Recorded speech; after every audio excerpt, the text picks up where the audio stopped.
All right, the first book we're going to read is The World Champion of Staying Awake. It's my book! We picked this book because Layla is the world champion of staying awake. She's really good. And you're going to hear this story about this really sweet little girl. It's Layla. So the author may not have known that they were writing it about her, but they really were. So it's Sean Taylor and Jimmy Liao are the authors. The World Champion of Staying Awake. Nice picture of bats because bats, they're really good at staying awake.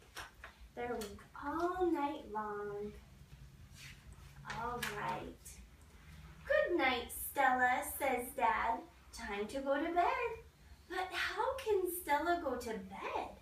She still has Cherry Pig, Thunderbolt the puppet mouse, and Beanbag Frog to go to sleep. She can't go to sleep when they're all awake. I am a bit wide awake, snuffles Cherry Pig. I'm a lot wide awake, calls Thunderbolt. And Beanbag Frog is worse than wide awake. He's going hoppity hop. He's got lots of energy, huh? Stoppity stop, says Stella. It's time to go to bed. I'm not going to sleep, calls out Thunderbolt. Sleep is too slow, croaks Beanbag Frog. I'm the world champion of staying awake, says Cherry Pig. I wonder who the real world champion's gonna be. The pillow ship. Oh no, I skipped a page. We can't skip this page. Okay, but Stella is good at thinking up ways to get them to go to sleep. So she puts them on her pillow. Can you dream the pillow into something? Asks the Cherry Pig. Yes, says Stella. It is a ship. And it is.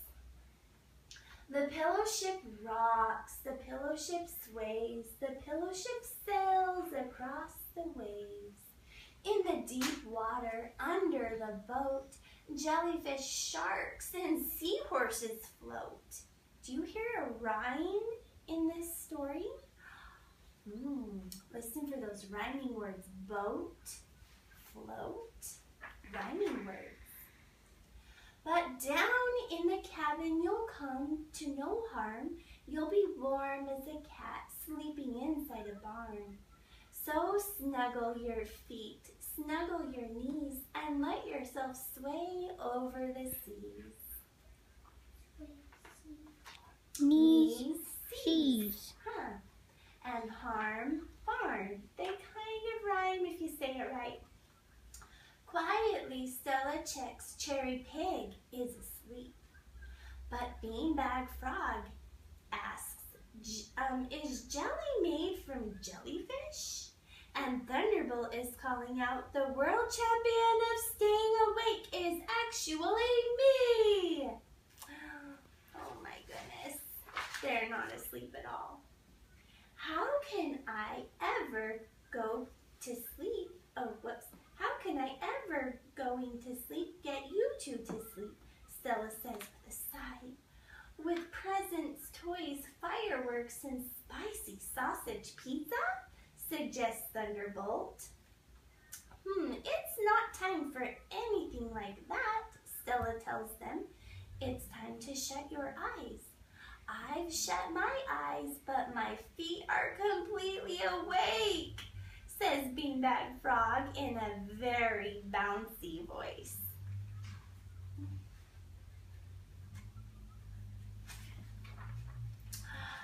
Oh, so Stella puts them in her shoebox.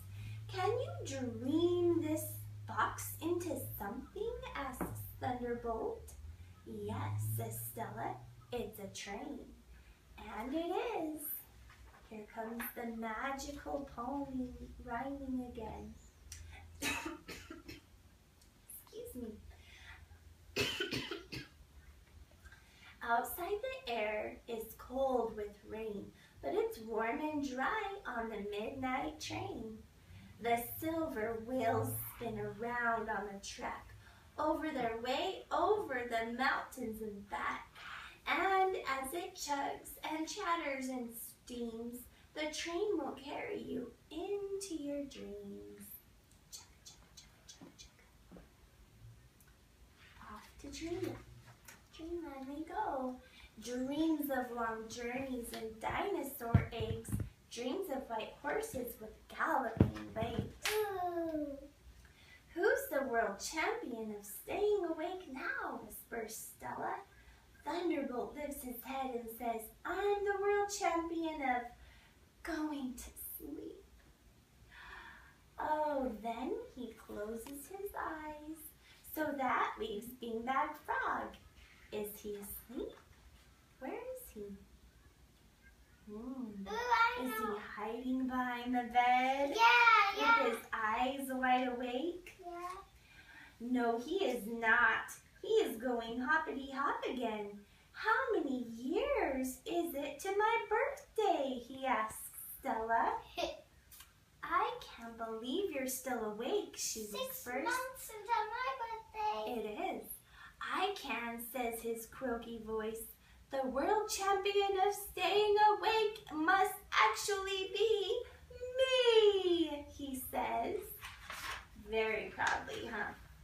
So Stella puts him in the big toy basket.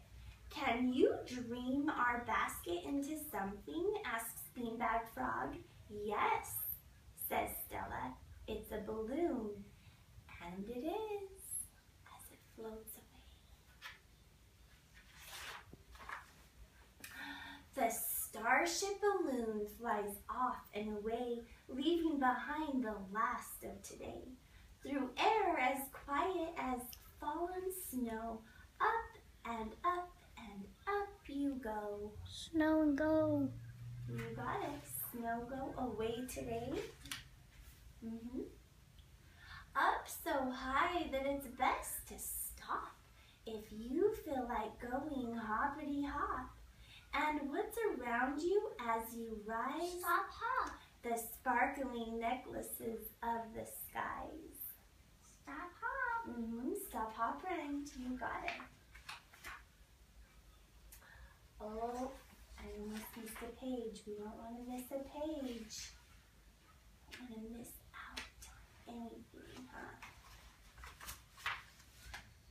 Stella checks Beanbag Frog is lying with his head on one arm. Not a croak, not a bounce, not a hoppity hop. They're all fast asleep, she whispers. And she tucks them one by one into bed.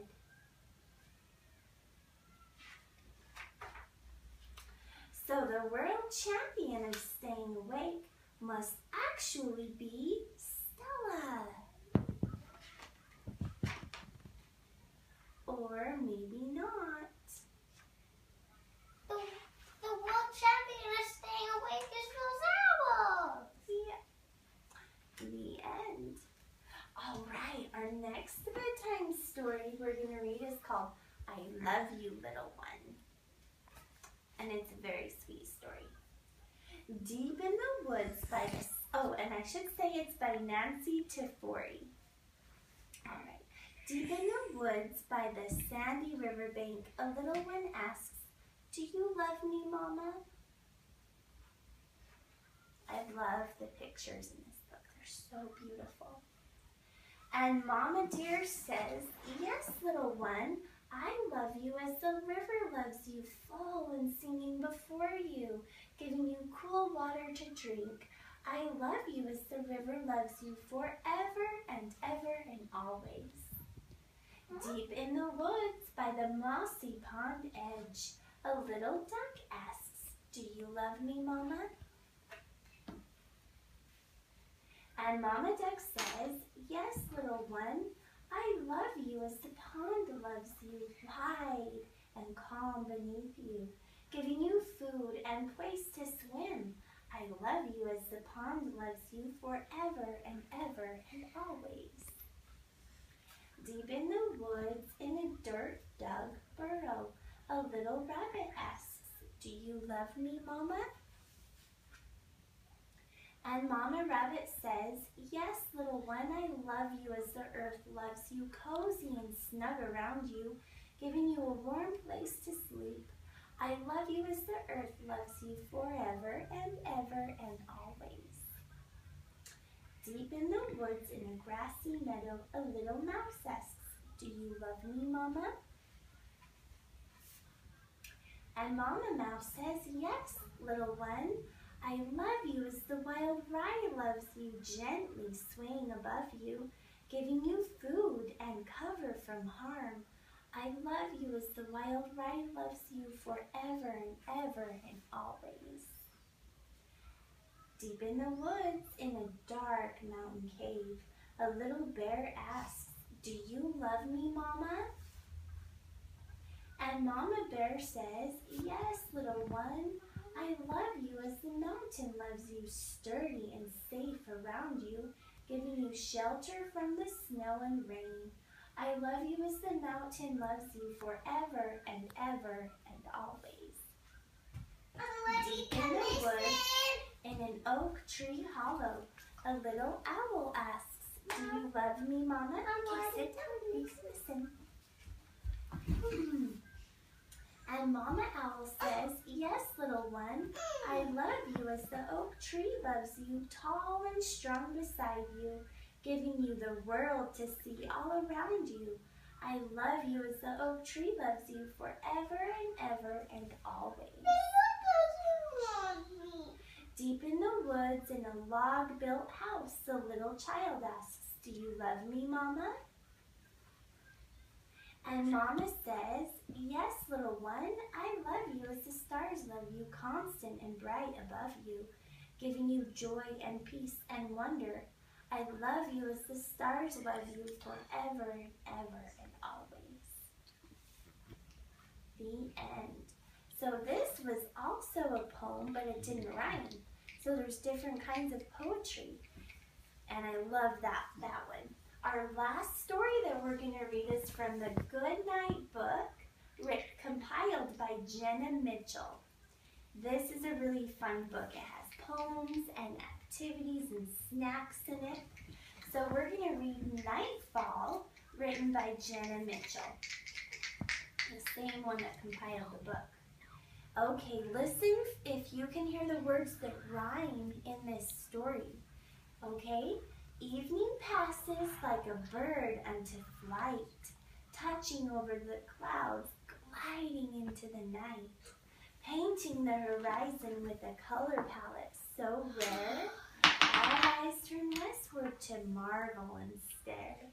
The sun is being swallowed by the mountain peaks, to disappear for a slumber daytime it seeks.